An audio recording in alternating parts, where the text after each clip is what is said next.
कोकणातील प्रत्येक अपडेट जाणून घेण्यासाठी आजच माझे कोकणच्या सोशल मीडिया प्लॅटफॉर्मला लाईक, फॉलो आणि सबस्क्राईब करा। रायगड जिल्ह्यातील माणगाव तालुक्यातील निसर्गाच्या सानिध्यात वसलेले एक असे दत्तधाम जिथे भक्ती, सेवा आणि समाज प्रबोधनाचा अनोखा संगम पाहायला मिळतो।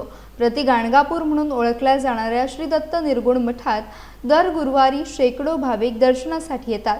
श्रद्धेचा मार्ग दाखवत अंधश्रद्धा निर्मूलन, व्यसनमुक्ती आणि गोसेवेचा संदेश देणाऱ्या मठाचा घेतलेला हा विशेष आढावा। घनदाट हिरवळ, शांत परिसर, पक्ष्यांचा किलबिलाट आणि भक्तिमय वातावरण। माणगाव तालुक्यातील ढालगर फाट्यावरून रायगडकडे जाणाऱ्या मार्गावरून आतमध्ये गेल्यानंतर निसर्गाच्या कुशीत उभा आहे प्रति गाणगापूर म्हणून ओळखला जाणारा श्री दत्त निर्गुण मठ। शहराच्या गजबजाटापासून दूर असलेले ठिकाण आज अनेक दत्तभक्तांसाठी श्रद्धेचे आणि आध्यात्मिक समाधानाचे केंद्र बनले आहे। आपण आज आहोत माणगाव तालुक्यातील गांगवली ग्रामपंचायत हद्दीमध्ये येणाऱ्या तोंडलेकरवाडी परिसराच्या आधी असणाऱ्या श्री दत्त निर्गुण मठाकडे जाणाऱ्या रस्त्याकडे। या ठिकाणी अनेक वर्षापासून श्री नृसिंह सरस्वती स्वामी महाराज यांचं दत्त निर्गुण मठाचं स्थान या ठिकाणी आहे। अनेक भाविक रायगड जिल्हा असेल, मुंबई आणि नवी मुंबईतून या ठिकाणी तसेच राज्यभरातून सर्व ठिकाणी भाविक या ठिकाणी दर्शनासाठी येत असतात। या ठिकाणी गुरुवार आणि महिन्याची पौर्णिमा या ठिकाणी विशेष भक्तीचा सोहळा असतो। आपण या ठिकाणी जाणार आहोत। हा मार्ग आहे तोंडलेकरवाडीच्या अलीकडून जाणारा कॉरी मार्ग। या ठिकाणी श्री दत्त देवस्थान दत्त निर्गुण मठ या ठिकाणी आहे। आपण या निर्गुण मठामध्ये पोहोचणार आहोत। या ठिकाणी भक्ती मार्ग कसा आहे हे पाहण्यासाठी श्रीमान श्री गुरु नृसिंह सरस्वती स्वामी महाराजांच्या सेवेसाठी समर्पित असलेल्या या मठात वर्षभर विविध धार्मिक उपक्रम राबवले जातात।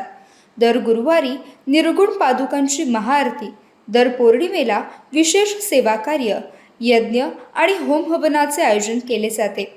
गुरुपौर्णिमा, त्रिपुरारी पौर्णिमा, महाशिवरात्री आणि दत्त जयंतीसारख्या उत्सवांनाही येथे विशेष महत्त्व आहे। ओम नमस्कार। आपल्या दत्त देवस्थानाबद्दल माहिती देऊ इच्छिते ती म्हणजे असेल की दत्त महाराजांचा बुद्ध होता श्रीमान श्री गुरु नृसिंह सरस्वती स्वामी महाराज। त्यांचं स्थान औदुंबर आहे, नरसोबाची वाडी आहे, गाणगापूर आहे। महाराजांनी गाणगापूर या ठिकाणी 24 वर्ष वास्तव्य केलेलं आहे। त्याच या ठिकाणी महाराजांनी स्वप्न दृष्टांतानुसार गाणगापूर या ठिकाणी बोलावून आम्हाला महाराजांनी सेवा करण्यासाठी प्रवृत्त केलं। आज या मठामध्ये दत्त देवस्थानामध्ये माहिती देत असताना गुरुस्थानी या ठिकाणी स्वयंभू औदुंबर हे प्रकट झालेलं आहे। औदुंबर वृक्षाखाली महाराजांच्या ब्रह्मा विष्णू महेश या त्रिमूर्ती या ठिकाणी विराजमान आहेत। आणि दत्त महाराजांच्या या पादुका आज गुरुवार पौर्णिमा वर्षातून होणारे 5 उत्सव आपल्या या मठामध्ये संपन्न होत असतात। अनेक भाविक भक्तगण अनेक अडचणी समस्या घेऊन या ठिकाणी येत असतात। 12 वाजता महाराजांची विशेष अन्नपूर्णाची आरती संपन्न होत असते। तशीच आरती या ठिकाणी संपन्न होत असते। त्याद्वारे मठाद्वारे आलेल्या भाविकांसाठी माधुरी महाप्रसाद, त्याचबरोबर ते आपल्या दत्त देवस्थानाबद्दल या ठिकाणी गोशाळा आहे। अनेक सेवा उपक्रम या ठिकाणी चालू राहत असतात। आता की दर गुरुवार या ठिकाणी ते संपन्न होत असते, पौर्णिमाही संपन्न होत असते। अनेक विशेष उपक्रम आपल्या दत्त सेवा ट्रस्टातर्फे होत असतात। रक्तदान शिबिर म्हणा, गोशाळा, गायीसाठी होणारी सेवा, अनेक उपक्रम या ठिकाणी संपन्न होत असतात। आलेल्या भाविकांसाठी दत्त महाराजांचा सेवा भक्ती मार्ग हा नामस्मरणाचा मार्ग या ठिकाणी दिला जात असतो की नामस्मरणाद्वारे आपण आपल्या प्रश्नातनं कसं बाहेर येऊ शकतो। हा जो काय सर्व भाविक संतांनी आपल्याला हा काय मार्ग दिलेला आहे, त्याच धर्मग्रंथाचा आधार घेऊन या ठिकाणी आलेल्या भाविकांना आपल्या दत्तसेवा भक्ती मार्ग दत्त महाराजांचा नामस्मरणाचा मार्ग हा दिला जात असतो।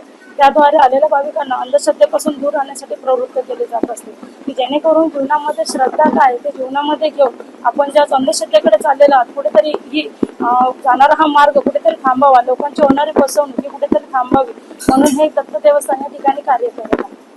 मठ परिसरातील प्रत्येक स्थळ भक्तांना अध्यात्माची अनुभूती देणारे आहे। पूर्व दिशेला क्षेत्रपाल म्हणून विराजमान असलेले कालभैरव मंदिर, त्याच परिसरातील श्री शनी महाराज आणि रामभक्त हनुमंतरायाचे मंदिर भाविकांचे आकर्षण ठरते। तर मुख्य मठात भवानी माता, भगवान महादेव, श्री नृसिंह सरस्वती स्वामी महाराज, निर्गुण दत्त पादुका आणि स्वामी श्री रेवण सिद्धनाथ महाराज यांच्या मूर्ती भक्तीचा अनोखा अनुभव देतात। आता आपण पोहोचलेलो आहोत माणगाव तालुक्यातील दत्त निर्गुण मठामध्ये आणि या ठिकाणी आपण पोहोचल्यानंतर पाहत आहोत या दत्त निर्गुण मठाची एकंदरीत परिसर कसा आहे आपण पाहू शकता। या ठिकाणी दत्त मंदिर देवस्थानाचे क्षेत्रपाल म्हणून यांची ओळख आहे असे कालभैरवनाथाचं मंदिर आहे। त्यांच्या शेजारी शनी महाराजांचं मंदिर आहे। हनुमंतरायाची मूर्ती देखील या ठिकाणी विराजमान आहे। आणि माझ्या मागचा परिसर पाहू शकता, हा मठाचा परिसर आहे आणि हे मंदिर आहे. या ठिकाणी निर्गुण पादुकाचं स्थान आहे. श्री नृसिंह सरस्वती महाराजांचं मूर्ती दत्त देवस्थान तसंच भवानी मातेचं देवस्थान या ठिकाणी आहे. आणि त्या मागच्या बाजूला तुम्ही पाहू शकाल तर श्री नृसिंह सरस्वती स्वामी महाराजांची गोशाळा आहे. या गोशाळेमध्ये गोमातेचं संरक्षण आणि गोमातेचं पालन देखील या ठिकाणी केलं जातं. तसंच या मागच्या बाजूला येणाऱ्या भाविकांसाठी अन्नछत्र माधुकरी प्रसाद देखील केला जातो. काहीच वेळामध्ये या ठिकाणी श्री स्वामी महाराजांची 12 वाजता या ठिकाणी आरती चालू होईल. तत्पूर्वी मठाधिपती यांचं आगमन होईल आणि आपण मठाधिपती यांच्याशी देखील चर्चा करणार आहोत. या मठाचे आणखी एक वैशिष्ट्य म्हणजे सेवा आणि समाज प्रबोधन. मठाधिपती परमपूज्य योगी सरस्वती बाप्पा यांच्या मार्गदर्शनाखाली येथे भक्तांना नामस्मरण, भक्तिमार्ग आणि सकारात्मक जीवनमूल्यांचे मार्गदर्शन केले जाते. राज्यासह देशाच्या विविध भागातून येणारे भक्त आपल्या अडचणी आणि प्रश्न घेऊन येथे येतात. अंधश्रद्धा दूर करून श्रद्धेचा मार्ग स्वीकारावा, व्यसनमुक्त समाज घडावा आणि प्राणीहिंसा थांबवावी यासाठी येथे सातत्याने प्रबोधन केले जाते. या संदर्भात आपल्याला बोलायचं झालं, सविस्तर सांगायचं झालं तर या मठामध्ये या मठाचे मठाधिपती योगी सरस्वती बाप्पा व त्यांचे सेवेकरी बाप्पांच्या मार्गदर्शनाखाली तसेच सेवेकरी यांच्या सहकार्याने या ठिकाणी कलियुगातील दत्त महाराजांची जे काही सेवा कार्य चालतं तसेच भक्तीचा प्रचार प्रसार कशा पद्धतीने चालतो याचा जर अनुभव घ्यायचा असेल तर प्रत्येक भक्तगणांना दर महिन्याची पौर्णिमा तसेच प्रत्येक आठवड्याचा गुरुवार या ठिकाणी येऊन या संपूर्ण सेवेचा लाभ तसेच दर्शनाचा लाभ प्रत्यक्ष घेता येतो. तसेच त्यांचे काही प्रश्न त्या ठिकाणी मांडता येतात व त्याच्या माध्यमातून मठातर्फे त्यांना साधनेबद्दलची माहिती दिली जाते आणि त्याद्वारे भक्तीचा प्रचार प्रसार या ठिकाणी होत असतो. गोसेवा हीच ईश्वर सेवा या भावनेतून मठ परिसरात गोशाळाही उभारण्यात आली आहे. जखमी, अपघातग्रस्त किंवा निराधार गायींना येथे आश्रय दिला जातो. दर गुरुवारी दुपारी निर्गुण पादुकांची आरती झाल्यानंतर आलेल्या सर्व भाविकांसाठी माधुकरी प्रसादाची व्यवस्था करण्यात येते. त्यामुळे येथे येणाऱ्या प्रत्येक भक्ताला दर्शनासोबत सेवाभाव आणि समर्पणाचीही अनुभूती मिळते.